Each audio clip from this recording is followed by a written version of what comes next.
Нашите животи се поважни од вашите нови фотели. Здравието на граѓаните е повредно од вашиот луксус. Затоа почнете да го решавате она за што ви дадовме мандат.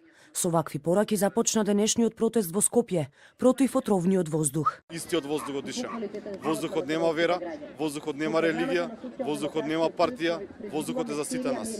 Граѓаните бараат итни мерки. Веднаш да престанат со работа индустриските капацитети кои не ги задоволуваат еколошките стандарди, да се озакони одговорноста кај градоначалниците пред избирачите и да се стави крај на градежната експанзија и сечата на зеленило. Власта во последнава година не покажа доволно организираност, доволно оперативност.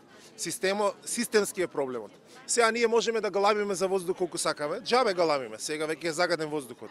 Воздухот се чисти од пролет, а од пролет властите забораваат на воздухот. Особено се револтирани на владините планови кои со 1,5 милиони евра тврдат дека двојно ќе го намалат загадувањето.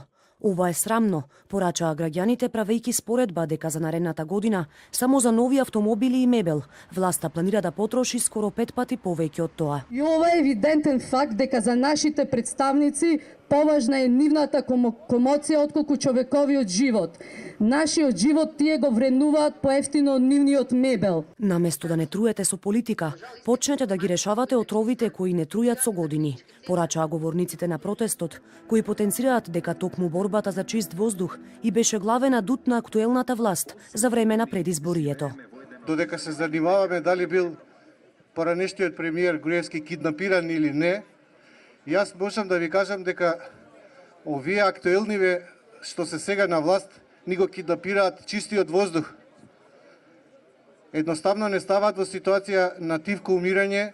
Граѓанските организации веќе започнаа и петиција за итни мерки против загадувањето, која наредната недела ќе им ја достават на институциите, а дополнително најавија и колективна тужба против државата. Од надлежните пак денеска немаше реакција за протестот. Со емитување на снимки и говори од актуелната власт дадени за време на предизборието. Граѓаните на денешниот протест ќе ги потсетат надлежните на нивните ветувања. Од тука порачаа дека не сакаат да слушаат за стратегии во иднина, туку бараат итни решенија веднаш.